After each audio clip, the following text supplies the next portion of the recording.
Sama juga terjawab oleh Pak Wagub. Benar, belum dijawab. tapi saya di sini melakukan fungsi saya dan saya menyarankan apa salahnya?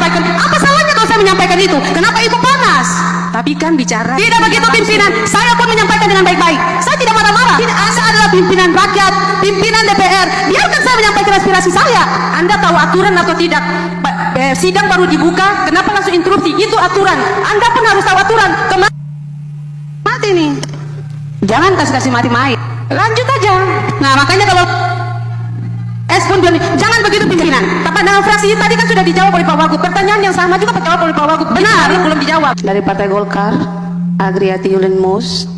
Untuk Pak Wakil Gubernur, Pak Wagub, terima kasih banyak karena ada salam dari masyarakat Kepulauan Sula, khususnya Desa Pastina, yang mana sebelumnya Pak Wagub pernah berkunjung di kabupaten kami dan melihat jembatan yang ada di Desa Pastina. Di situ masyarakat sempat berbicara dengan Pak Wagub terkait dengan penanggulangan banjir. Sekiranya saya berharap kedatangan Wagub untuk melihat lokasi tersebut bukan hanya semata-mata rekreasi, tapi tolong buktikan harapan kami di Kepulauan Sula yang memiliki harapan besar kepada Provinsi Maluku Utara. Begitu pula dengan Taliabu yang minim sekali sentuhan dari pemerintah Provinsi Maluku Utara, baik dari gubernur sebelumnya sampai sekarang. Saya berharap kali ini ke depan pembangunan yang disampaikan bahwa akan merata ke 10 kabupaten kota itu dibuktikan, Pak Wagub. Terkait lagi dengan yang saya lihat beberapa bahkan tadi di berita yang ada rencananya pemotongan untuk ASN, ya.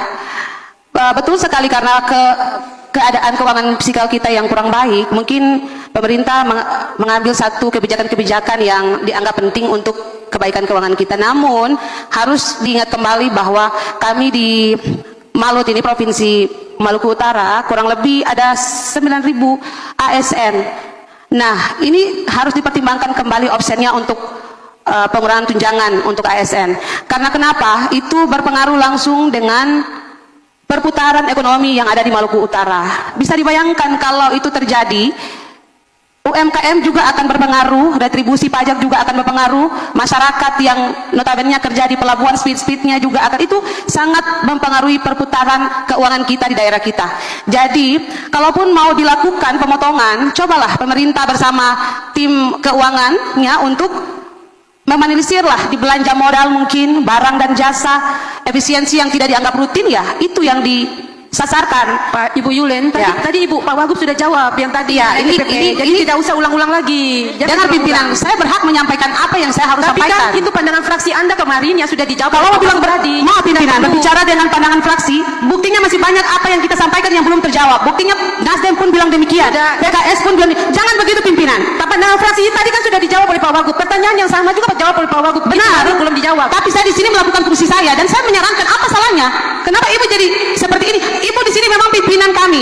Ibu bukan Pemprov. Ibu adalah wakil rakyat. Saya di sini cuma menyampaikan yang kebijakan kemudian yang harus disampaikan. Apa salahnya kalau saya menyampaikan itu? Kenapa ibu panas?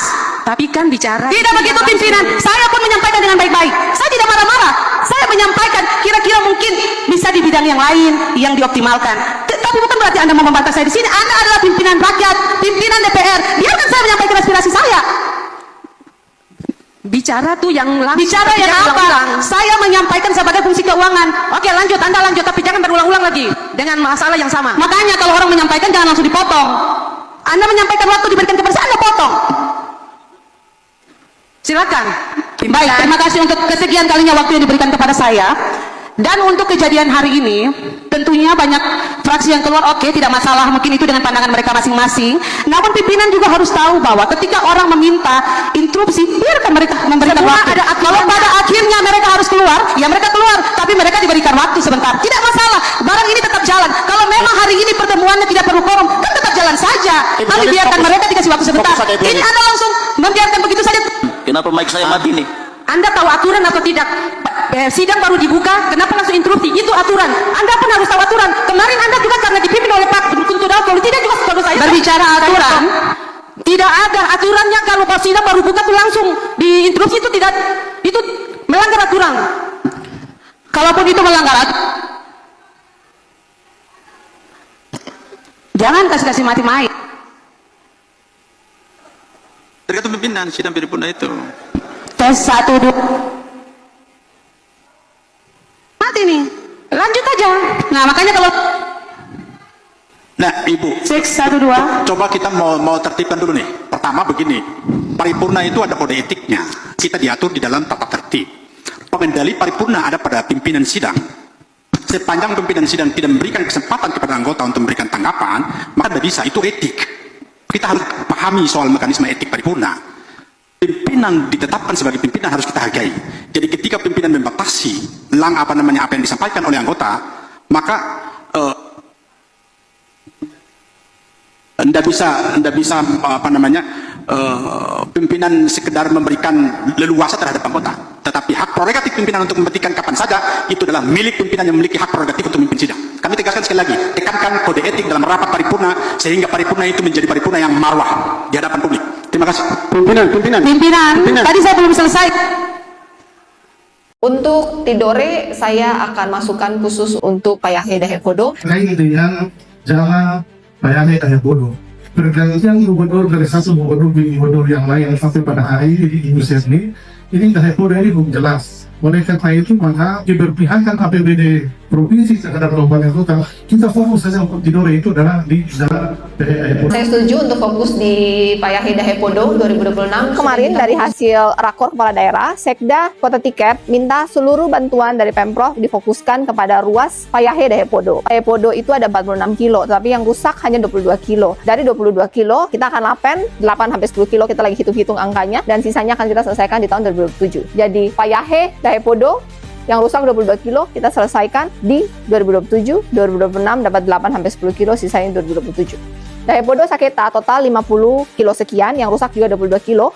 Tahun 2026 8 kilo lapen, sisanya pun kita akan selesaikan di tahun 2027. Maka di tahun 2027 Payahe Dahepodo selesai. Transkeraha kita akan fokus ke Ekor dan Kobe. Pemprov Maluku Utara menggunakan anggaran untuk buka Sirtu dulu karena di sini banyak gunung. Ekor ke SP4 29 kilo, kemudian SP4 ke Kobe akan dikerjakan oleh Kabupaten Halmahera Tengah untuk Sirtu di tahun 2026. Di tahun 2027 jika ada bantuan dari pusat kita hot mix, jika tidak ada bantuan dari pusat kita lapen sehingga tembus Halmahera Tengah, Halmahera Timur. Di sini lumbung pangan dan ada kawasan industri, di sini pun ada trans dan kawasan industri. Halmahera Timur dan Halmahera Tengah bisa ditempuh dalam jarak waktu cuma 1 jam. Kenapa? Karena jika dari Sofifi mau ke Kobe sekarang tuh mutar 3,5 jam. Kalau dengan adanya jalan pintas ini 1 jaman selesai. Dari Haltin sini kalau mau pergi ke Kobe dia harus muter. Itu butuh waktu sekitar 5-6 jam dan ini akan menghemat. Kalau ditanya tidak prioritas karena banyak sekali ruas-ruas yang belum selesai. Saya sudah jelaskan. APBD Pemprov Maluku Utara 2026 kita bagi dengan sangat merata untuk semua tanggung jawab ruas provinsi. Mulai dari Halmahera Barat, Halmahera Utara, Halmahera Timur, Halmahera Tengah, Tikep Kepulauan arah ke Oba, itu semua ruas provinsi kita kerjakan profesional rata-rata 8-10 km lapen, dan untuk hot mix 3-5-10 km hot mix kita bagi semua ruas provinsi merata. Bacan Timur tuh kita ada ruas provinsi, ada 4 jembatan di situ, Songawayatim kita selesaikan 4 jembatan semua tahun 2026, dan ada tambahan juga untuk Makeang. Makeang mulai tahun 2026, 2007, 2008, 2009 masing-masing lapen 5 kilo, 5 kilo, 5 kilo, 5 kilo, maka selesai lah lingkar Pulau Makeang 20 kilo. Selesai. Halo teman, berjumpa bersama saya di Danker 94 ya. Ini menarik ya, bagaimana Ibu Sherly Juanda, Gubernur Maluku Utara ya sampai detik ini pun ya masih kita lihat gebrakan-gebrakan hebat Ibu Sherly, teman-teman. Dan ini membuat kita semakin bangga, semakin yakin bahwa Maluku Utara akan terus maju ya. Ibu Sherly layak menjadi gubernur 2 periode ya. Bahkan menjadi menteri pun Ibu Sherly layak, teman-teman. Kenapa? Karena memang kinerja beliau. Kalau kita melihat bagaimana konten-konten di luar sana, teman-teman, yang melihat ada top gubernur terhebat di Republik ini ya. Yang pertama itu adalah Pramono Anung, gubernur Jakarta, teman-teman. Yang ini adalah gubernur yang ibu kota ya, jadi betul-betul terkenal ya kan. Yang kedua adalah Deddy Mulyadi, gubernur Jawa Barat.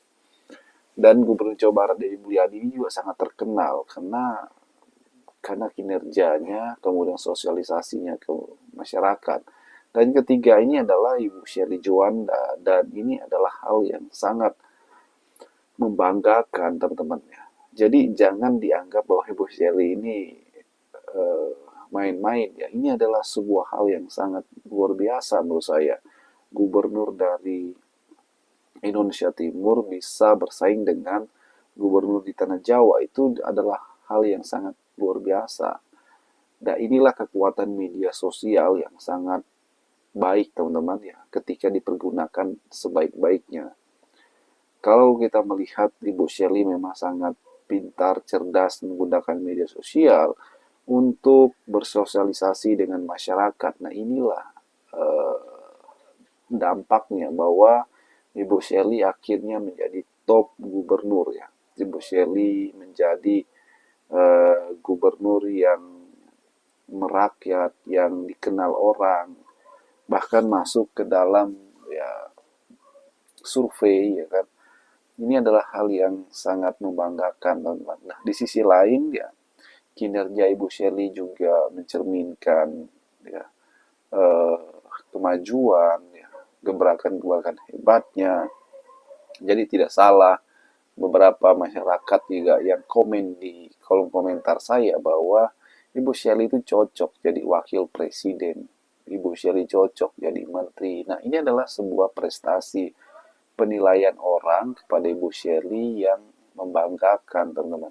Bagaimana menurut kalian? Kita diskusi di kolom komentar ya.